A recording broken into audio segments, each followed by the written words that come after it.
Alright guys, so we are covering sharpening, and sharpening is really subjective guys. There's lots of tutorials out there saying they have the best way to sharpen images. I want to give you guys the ability to analyze and get the results you want, the styles you want. So in this one we're going to go over how to use the sharpening tools, and then in a more advanced video later on in the course we'll go over styles, how to achieve certain looks. Because for a very long time I didn't know what adding sharpening or not adding sharpening would do to my image. And I'll also be covering clarity and grain because they're closely related to sharpness. Sharpness affects your texture, and then texture affects your sharpness. Alright guys, let's get over and look at the sharpness. Okay, so here we have the amount, and that's pretty self-explanatory. It's just the amount of sharpening. And after doing over 400 tutorials on YouTube, I found that most people use a sharpening between 40 and 110. Okay, so on to the next two tools.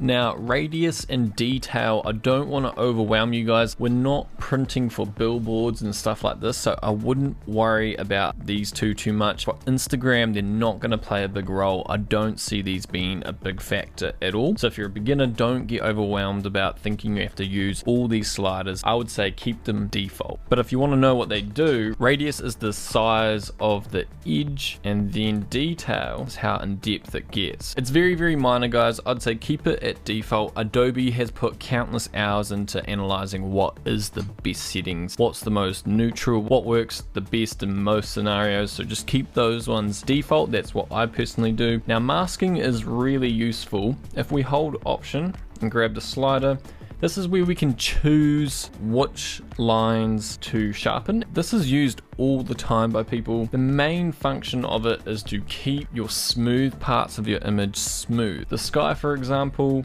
we don't want to sharpen the sky because we want those clouds nice and soft, and we'll do something like that. And that way we're only sharpening the thick edges, and that will get a good balance between a sharp image and then keeping some areas of your image nice and smooth. On YouTube, I found that most people are using it between 40 and 70. Above 70, you're getting pretty thick edges. I think up to 70 sort of cancels out those clouds. You get a bit of texture of the skin getting sharpened. I think 70 is a good spot there. Alright, so let's go up to clarity now. So clarity adds a grittiness, or what I describe as a glassy look to your image, a real crispy look, and can create a lot of pop to your image. Unlike sharpening, you can actually reduce clarity, so take it negatively, and what that will do is just add a nice glow to your image, and then sliding it the other way can create a real pop. And in some images increases contrast, so you can see how those shadows get a bit darker there while adding in clarity can create a real punch to your image. So real grittiness at the moment. For this image I chose to drop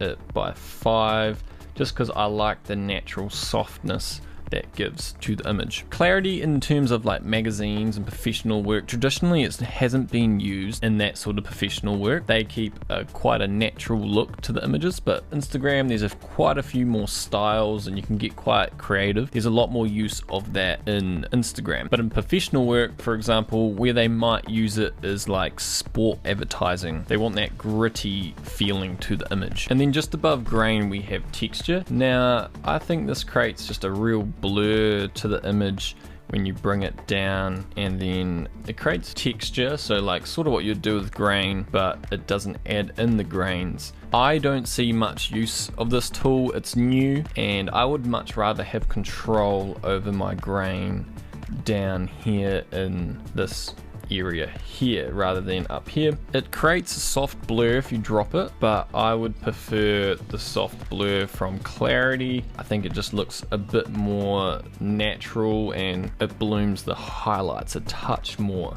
I don't personally use texture at all in pretty much all of my YouTube tutorials. I never really touched it. Alright, coming down to grain here. So grain, amount, pretty self-explanatory, the amount of grain you want, and then the size of that grain, and then the roughness of that grain. Don't be afraid to add grain, guys. Some people think, especially beginners, think it ruins the sharpness, but it can actually increase the sharpness to your image. It's adding a unique, good texture to the image. Images can just look a little digital and smooth sometimes. Adding in a little bit of grain can really add to the texture, and that can create the illusion of more sharpness. A little bit of grain is good. Some people are worried that they spend so much money on equipment that they don't want to add grain in because it will ruin the sharpness. But I find the opposite true. It adds in sharpness.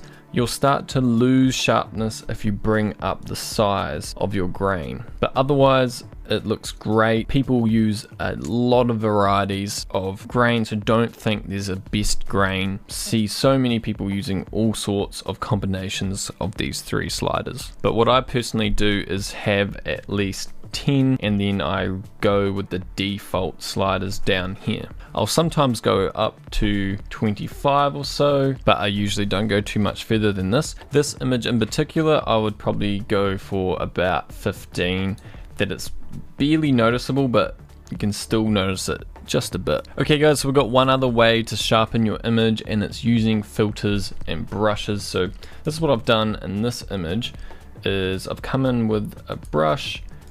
I brushed the eyelashes. If I hit this, I can see where I've affected and brushed. So I've brushed the eyelashes.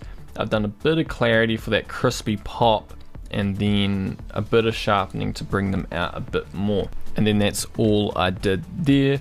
You also have the option of sharpening using radial filters, and then inverting it, and then sharpening the entire face. Now I would only do that if something was actually out of focus. I wouldn't try to sharpen someone's face if they were sharp in the first place. And one mistake I made when I started was adding too much sharpening all the time. Keep it natural. When you put it on Instagram, the compression sort of crushes your image and makes it look very digital. Very common mistake is adding too much sharpening all the time, adding it to the eyes every time, adding it to the face. Be very subtle. With sharpening, you probably don't need as much as you think you do. And if you're not sure what to do with any of these tools, just leave them at default. Adobe has done a really good job of finding what is the most useful setting that works across most situations. So that's it for this one, guys. That's just a quick video on how to use them, what they do. We'll jump into a more advanced tutorial later on about style, how it can affect your style, what settings will get what results, how that all ties in together, how sharpness might affect your grain and grain affecting sharpness and stuff like that. So catch you